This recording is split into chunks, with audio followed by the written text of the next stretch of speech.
Hi everyone, I'm Barry Duncan. I'd like to talk to you about the top 10 therapist characteristics I like to see. First, I want to call your attention to our new website, www.betteroutcomesnow.com. 250 free resources on this website. Recall that I've shown you this rather hallucinogenic looking figure before, and today I want to focus on that part called therapist effects. Therapists account for most of the variance of any treatment being administered, but not their technical acumen or their modeler technique, but rather who they are as a person. And it turns out that those kind of variables make a big difference in outcomes. So let's talk about what does differentiate one therapist from another. First, successful therapists focus on strengths.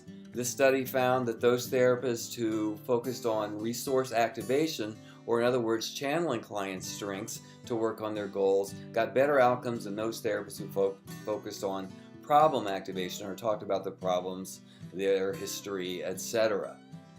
We also know that specific experience can make one therapist better than another. Not the generic experience we're often told about, but rather experience about a specific problem area or client experience that helps us deal with that problem area or client experience in the future. For example, specific experience with couple therapy. This accounts for about 25% of the differences between and among therapists. And then finally, the thing that accounts for most of provider differences are that tried and true but taken for granted old friend, the therapeutic alliance. We don't need to hire detectives. This accounts for the lion's share of differences among providers, among therapists. In other words, those therapists who are better at forming alliances across their caseloads get better outcomes. Those therapists who are good at engaging people who don't want to be there, who are difficult to engage, tend to get better outcomes than the rest of us. So here's my top 10 list of therapist characteristics that I like to see based on those factors I just talked to you about, these so-called common factors. The first is believe that clients are the source of wisdom, ideas, theories, and solutions. They can showcase client talent and maximize client resources. Of course, this doesn't mean that you can't have your own wisdom, ideas, theories, and solutions too.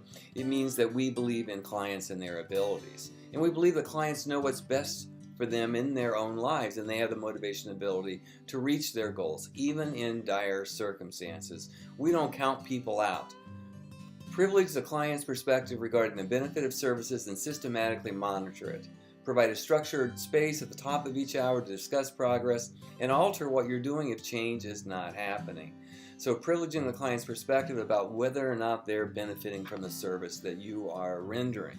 Of course, this is what the outcome rating scale and PCOMs are all about. And the characteristic I most like probably is people that are skilled at forming alliances with those that others find difficult and structuring the work around client goals and expectations. I think the best therapists are folks that are just people persons. They possess a natural way of connecting, showing appreciation, and expressing understanding. They like people and it shows. And these folks also don't leave the alliance to chance. And this, of course, I'm talking about the session rating scale or any alliance measure where you leave a structured space in each session to discuss how things are really going with the client and getting their feedback and tailoring your service accordingly.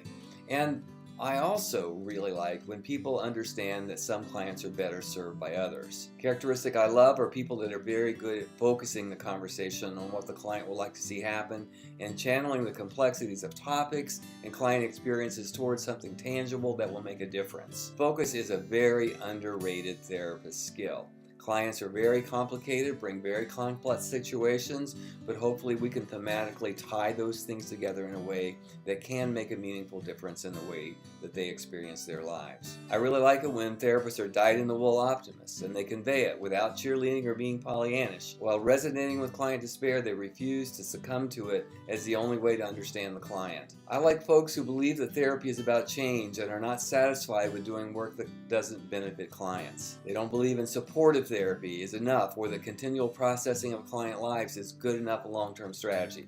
There's nothing wrong with those things. They're a part of all therapy, but they're not what therapy is. And these folks understand that benefiting all clients is not even remotely possible. They don't leave their own development to chance. They monitor their outcomes over time and take proactive steps to improve. They're not afraid to do things for the first time or learn from clients who don't benefit. And finally, the last characteristic of therapists that I really like to see is that they are accountable first to their clients and to those who make services possible. They know that services are precious and must be used wisely, and that for services to continue to be funded, we have to show proof of value and return on investment for funders. We can't leave that up to bean counters. We have to do it ourselves. Thanks a lot for your attention. Just to remind you again about www.betteroutcomesnow.com, 250 free resources about PCOMs and improving your therapy via enhancing the common factors.